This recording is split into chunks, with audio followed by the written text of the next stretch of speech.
All right, for my total, I'm going to go with Browns Bengals under 47.5. Late season divisional unders. We talk about these a lot. Uh, Totals over 45 between division teams this late in the year, 60% over the past 30 years. But I like this because I show a little value in the number. And look, the Bengals offense has been awesome. Burrow I think, has taken another step, and their offense has taken a step overall forward this year, especially if you compare their season-long numbers from last year to this. But the Browns have had their number. I mean, Myles Garrett has always wreaks havoc on them. And, Burrow's 0-4 against the Browns. I think he's failed to clear 20 points in each of the last three meetings. Granted, Chase didn't play earlier this season. But I think the Browns defense can compete on the outside here. The secondary is playing pretty well. Their run defense is bad still, and they lost Taki in the middle. I mean, you're down to Deion Jones, and it's bad. And so I think the Bengals are going to come out here and try to run a little bit more. And because it looks like Mixon's going to play, and that's when they're like least efficient on offense. But I think that they'll have some success running it, keep the clock moving. I think they give it to Perine. I mean, Perine looks better than Mixon this year. Piron's been awesome. Which is, it pains me to say, because he essentially ruined like half of my Super Bowl bets. But yep, same. So yeah, and on the other side, you just can't assume that Watson is going to look good this week after what we saw last week. He looked lost, and I think in the second half they were like, "Look, we don't really trust the passing game." So I think they're going to lean on the running game here. And one of the most troubling things was that I heard that from a few in the organization that like Watson was just really confused by the differing looks that Houston was giving him. It's like the different, like Houston, Houston runs basically just like their bear cover two. They were just moving they were disguising basic things. The Bengals, and it makes sense. Like he's seeing live action for the first time in like 700 days. That's why there's a preseason. It's like, but the Bengals do that as well as any team in the NFL, especially in second halves. They change up their looks, disguise everything. Mahomes just talked about it again. It's why you see the Bengals constantly shut out teams in the second half. So, it's going to take them some time. I said all year, it's going to take them a couple of weeks. And after what I saw last week, you can't assume that it's going to be any better this week. Could be a little better, but you can't expect the old Deshaun Watson.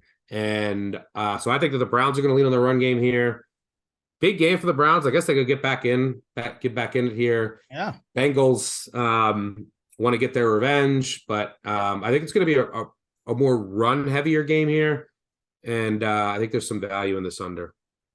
Yeah, it's a pretty high total for a division game. It's a high total for 2022, period. I mean, we talk about it. The average score is under 44 combined per game per team combined. So, I don't hate it. I'll have something on this game in a bit. So I'll jump into my total.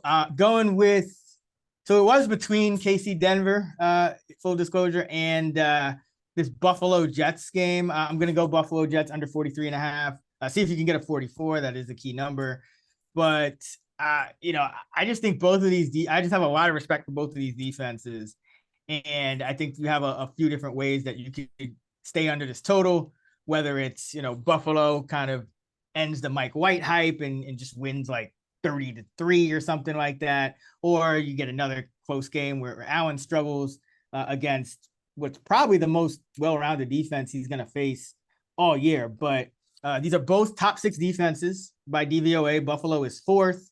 They are 7th against the pass, 3rd against the rush, and then the Jets are 6th on defense. They're 5th against the pass and 11th against the rush. Both of these teams also top 10 in pressure. So always like that, even if you do have a good quarterback in Allen on the other side, the only way you're going to put a dent in his numbers is by getting pressure and getting it without having to blitz. And the Jets specialize in that. They are 5th in pressure rate, just under 25%, and they blitz at the 2nd lowest rate in the league. And then Buffalo is up to 10th in pressure rate, even without Von Miller, because they are getting healthier on defense. Even though Miller's out for the year, you got a lot of guys that miss games that are coming back. And even on the back end, they're able to hold up longer in coverage, which helps. Trey White should be getting up to a full workload. Yep. Was just going to get to White. So, we kind of under the radar played 16 snaps a couple of weeks ago. in that Thanksgiving game. And then against the Patriots, he jumped to 33 snaps. So he should be fully up to speed now. You had the 10-day break and all that. And that's big because Garrett Wilson is a budding superstar. I mean, this guy, he had what, a $162 last week and should have had 250 and a touch. So anytime you can get cornerback help this time of year to face a guy like that, that's going to be really important for their defense. But Buffalo's not blitzing much to get their pressure either. They're 23rd in blitz rate and 10th in pressure rate. So both of these defenses, outdoors in a game where we could see some weather conditions here. Looks like you're going to see some precipitation. Looks like you're going to get winds up into the double digits as well. And, that Jets pass defense, Buffalo has faced 4 other top 12 pass defenses. New England, the Jets one other time, the Packers and the Ravens. And they average just 23.5 points per game against those top 12 pass defenses. Against everyone else, just under 30 points a game. So, that's obviously how you slow down Buffalo. But something else I like about what Buffalo's doing here that could help this under is that, and it could have been a product of the injury, the elbow injury, but I think it's just also a product of the recklessness. They're running more. And it's been subtle, but these last 4 games, Buffalo averaging 27.8 design runs per game, and they're running they're calling design runs about 40% of the time. Yeah, they're going heavier a lot more frequently. Yeah. So more, tight end. Quentin Morris plays more. Knox is playing more, even though he's not doing much in the pass game. But they were calling runs 40% of the time, just under 28 design runs a game over their last 4 games. First 8 games, they're calling a design run just 33% of the time. They're averaging just a little over 20 design runs. So about 8 more runs per game. That's always going to kind of help bleed some clock here. You don't want to get into third and long against this Jet. Even if you're Josh Allen, you still don't want to get in third and long against this pressure D. And then both of these teams also top 10 in fewest 20+ yard passes allowed. And I think Mike White, I think he's going to struggle in this game.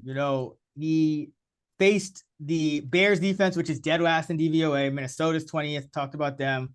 And White faced this Bills defense last year, and that's where it really kind of all fell apart. Now, he averaged 5.7 yards an attempt on 44 attempts, ended up getting benched for Flacco late, no touchdowns, 4 picks.